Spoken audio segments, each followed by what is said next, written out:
اختلف عليه دم فيختلف منه الحال ولا كان في مكان فيجوز عليه الانتقال جلت قدرته والصلاة والسلام على النبي الأمي الخاتم لما سبق والفاتح لمن بلغ المنه الحق بالحق بالقاسم محمد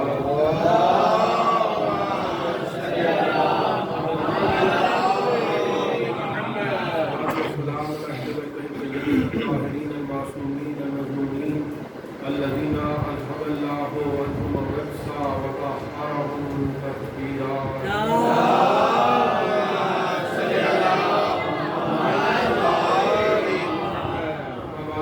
قال سبحانه وتعالى في محكم كتابه المجيد ومحكم كتابه الحميد بسم الله الرحمن الرحيم وعد الله الذين آمنوا منكم وعملوا الصالحات ليستخلفنهم في الأرض كما استخلف الذين من قبلهم وليمكنن لهم دينهم الذي ارتضى لهم من صلاة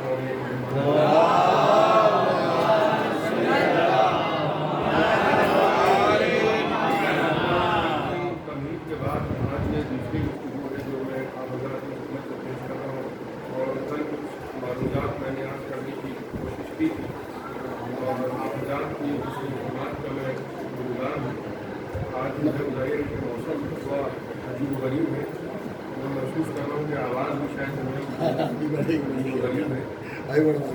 تھوڑا ایک سوال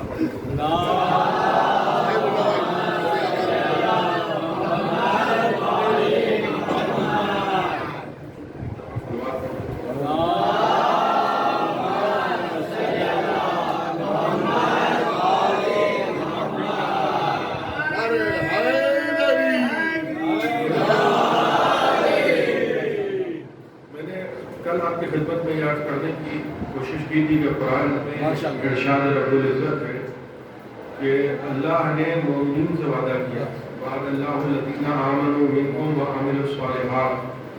ان سے وعدہ کیا ہے کہ جو ایمان لائے ہیں اور جنہوں نے عمل صالح انجام دیا ہے. اور وعدہ یہ ہے کہ اللہ ان کو زمین پر خلافت عطا کرے گا اور اسی طریقے سے عطا کرے گا کہ جیسے پہلے والوں کو خلافت عطا کر چکا ہے. ظاہر سی بات ہے کہ وطن موقع اللہ سے بڑھ کے وعدے کا وفا کرنے والا کون. اور میں نے عرض کیا کہ ہم وظیفے کا نہیں یہ وعدہ ہے اللہ نے حضور سے کیا کہ چاہنے والے پیدا ہوتے ہیں اور کربلا جو ہے وہ وعدہ الہی ہے. زیادہ حکومتیں ختم ہوتی چلی گئی لیکن وفاداری سے آپ یہ بات کریں کہ جرم میں محبت علی ایک جرم ہوتا ہے.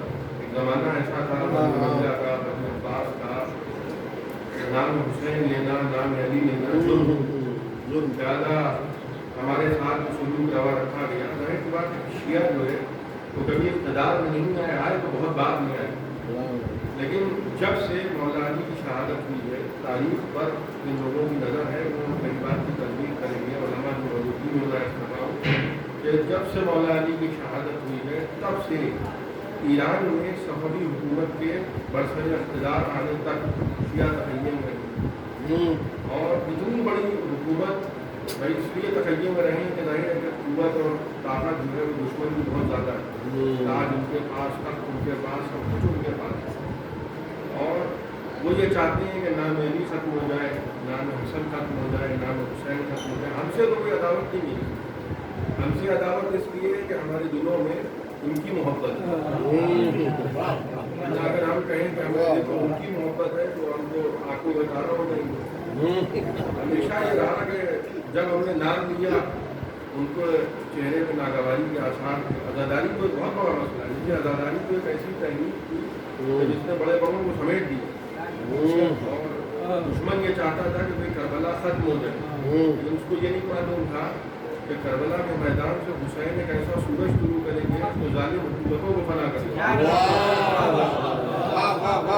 سلسلہ سوچیے کہ کہاں وہ زمانہ 61 ہجری اور کہاں یہ زمانہ. ظاہر سی بات ہے کہ اقتدار حکومت ہمیشہ انہیں کے پاس رہی اور تو کھانے جلائے گئے علماء کے ہاتھ کاٹے گئے کتابیں جلائی گئی بے حد ظلم ہوا بے حد تشدد ہوا. بنی عباس